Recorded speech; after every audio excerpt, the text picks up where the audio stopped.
Hello दोस्तों, मैं Sumit welcome करता हूँ आप सभी का हमारे चैनल दी अनटोल्ड अंबेडकर में। दोस्तों, मैंने कमेंट्स में ये कई बार देखा है कि कुछ डॉक्टर अंबेडकर जी को मानने वाले लोग मुसलमानों के विरोध में कमेंट करते हैं। उनका ऐसा करने के पीछे का मुख्य कारण है कि वो डॉक्टर अंबेडकर जी का साहित्य पढ़ते नहीं है और ब्राह्मणवादी लोगों के द्वारा किए गए प्रचार को सच मान लेते हैं। ब्राह्मणवादी लोग तो डॉक्टर अंबेडकर जी को मुसलमानों का दुश्मन बताने से भी नहीं कतराते।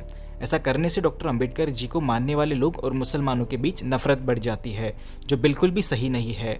और मनुवादी लोग मुसलमानों और पिछड़ी जातियों में दुश्मनी पैदा करने के लिए डॉक्टर अंबेडकर जी के नाम का इस्तेमाल करते हैं। दोस्तों, इस वीडियो के माध्यम से मैं डॉक्टर अंबेडकर जी के एक भाषण का उदाहरण दूंगा, जिसमें वो मुसलमानों को महत्वपूर्ण संदेश देते हैं। यह संदेश जितना मुसलमानों के लिए है, उतना ही महत्वपूर्ण बहुजन समाज के लिए भी है।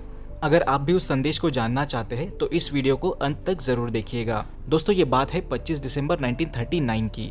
मुस्लिम लीग द्वारा मोहम्मद अली जिन्ना के जन्म दिवस का कार्यक्रम रखा गया था, जिसमें डॉक्टर अंबेडकर जी को भी आमंत्रित किया गया था।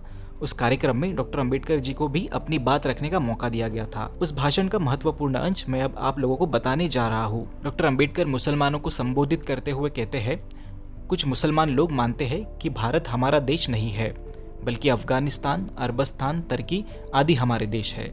लेकिन मैं आपसे यह पूछता हूँ कि भारत और अफगानिस्तान या अरबियों या तुर्की के बीच अगर लड़ाई छिड़ जाए, तब भारतीय मुसलमान किसकी तरफदारी करेंगे, भारत की या विदेशियों की?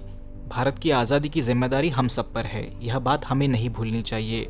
वे अगर अपनी इस जिम्मेदारी को टालेंगे तो यह बताना नहीं पड़ेगा कि भारतीय जनता का उन पर से विश्वास उठ जाएगा। दूसरी बात यह है कि मुसलमान अगर सभी हिंदुओं पर आरोप मढ़ेंगे तो वह भी सही नहीं होगा। मैं यहाँ आया तब मुझे बताया गया कि लिंगायत और मराठा लोग यहाँ ब्राह्मणों के खिलाफ है। इन लोगों के बीच बातचीत भी नहीं है। लिंगायत, मुसलमान, मराठा और अस्पृश्य सभी पिछड़े हुए हैं। इन सभी समान रूप से दुखी लोगों को आपस में सहयोग का बर्ताव रखने में क्या हर्ज है? सच बात तो यह है कि ऐसा करने से ही उनका हित साधन हो सकता है।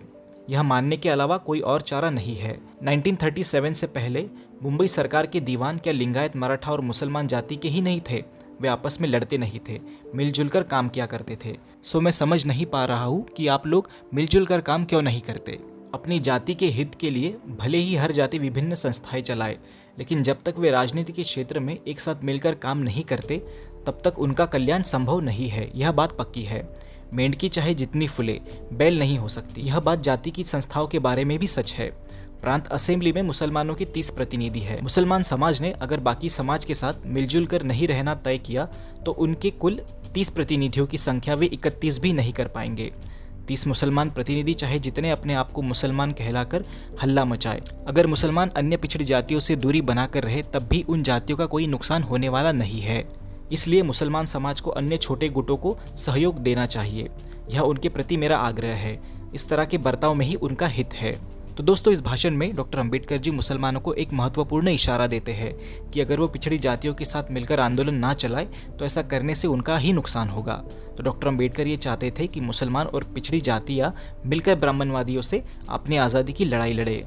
दोस्तों, मैं आशा करता हूँ कि इस वीडियो को देखने के बाद शायद आपको डॉक्टर अंबेडकर जी का मुसलमानों के प्रति क्या दृष्टिकोण था, ये समझ में आ गया होगा। दोस्तों, वीडियो अच्छी लगी हो तो वीडियो को लाइक जरूर कर लीजिएगा। चैनल पर नए हैं और डॉक्टर अंबेडकर जी और अन्य महापुरुषों के बारे में जानकारी लेना पसंद करते हैं तो चैनल को सब्सक्राइब करके बेल आइकन भी जरूर दबाइएगा। मैं मिलता हूँ आपको अगली वीडियो में। वीडियो देखने के लिए धन्यवाद। जय भीम।